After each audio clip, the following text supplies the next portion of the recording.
અશ્વ જેમ દોડીને હાંફે છે માનવી, પહેલો ક્રમ લેવાની રેસમાં, લોહી લોહાણ થાય તોય માને છે સુખ, ઓલી રૂપિયા ભરેલી સૂટ કેસમાં.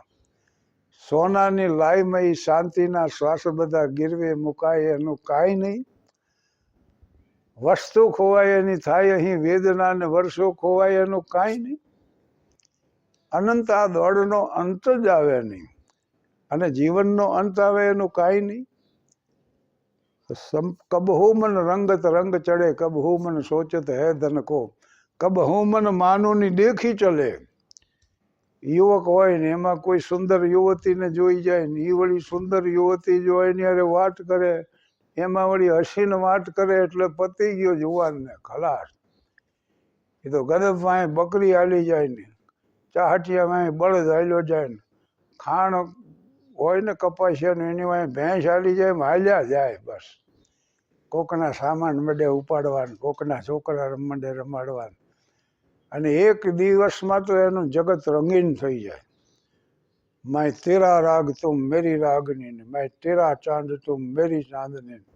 वળી કંઈક વાંધા પડે એટલે ધમણ ગોરે મંડે આંફવાનું, કહે દો કોઈ ના કરે યહાં પ્યાર, इसमें खुशियां है कम बेशुमार है गम, एक हंसी और आंसू हजार. વળી પાછો 7-8 દીમાં વળી પ્રેમમાં પડ્યા જેવો થઈ જાય. પણ કબહુ મન માનોની દેખી ચલે, કબહુ મૃગ હોય ફિરે બનકો. જો હું હોઉં પંખીડું નાનું તો ઉડવાની કેવી મજા. એ મૃગે બની જાય ને સિંહ બની જાય ને પંખી બની મંડે વિહાર કરવા. કબહુ મૃગ હોય ફિરે બનકો, કબહુ મન સોચત હે પદકો. તો ઈ રવાડે ચડી જાય તો બસ પદ મેળવ્યા કરવા. આ જિલ્લામાં પ્રમુખ બનવું ને, વિધાનસભામાં સભ્ય થઈ ગયું ને, મંત્રી બનવું ને, કેન્દ્રમાં વયો ગયો. એટલે પદનું જો રવાડે ચડી જાય મન તો એમ થઈ જાય. એટલે તુલસીદાસજીએ કીધું છે, કર શાંત સદા કહે તુલસી સોય વિચાર કરી, કર શાંત સદા કપટી મન કો. તો ઘણી વાર મને એમ થાય મૂર્ખના લક્ષણોનું એક કવિ આમ મજાનું છે. કરી ગારો ને મલકને મારતા, દાગવી આગને ગંજીયું ઠારતા, ધોતિયા ભાળિયા અંગ પર ધારતા, અને ગોદડા ઓઢીને રાત ગુજારતા. ઉછીનું લાવીને કરે ઉદારતા, લગ્નમાં મરણના ગીત લલકારતા, પારકી વાડીએ વૈયા હોકારતા, રાતની કોર્ટમાં મચરકા મારતા, તોય મર્દના દીકરા હિંમતનો હારતા. આ મૂર્ખના લક્ષણો છે. કરી ગારો ને મલકને મારતા. મુંબઈના શેઠિયાઓ આવેલા બ્રાન્ડ ન્યુ મોટરો દ્વારકાધીશની જાત્રાએ જતા છે, એમાં એક ગામડામાંથી મોટરો પસાર થઈને ગમે હોય, ચોમાસાનો વખત નહોતો પણ એક ઠેકાણે ગારો હતો, એમાં મોટર ખૂંચી ગઈ પહેલી, વાયલી બધી અટકી, પૈડા મીંડ્યા ફરવાનું, મોટર આગળ ન હાલવા માંડી. ત્યાં તો એક આવ્યો, એટલે આવું કહો ને કાનજી ને રવજી ને સૌજી ને આવો બધા 2-4 જવાનિયા ભેગા થઈ મોટરને ધક્કો મારીને કાઢી દીધી, અને પાછી થઈ ગઈ રોડમાં છે. બીજી મોટરો આમ વળી તરીને હાલે.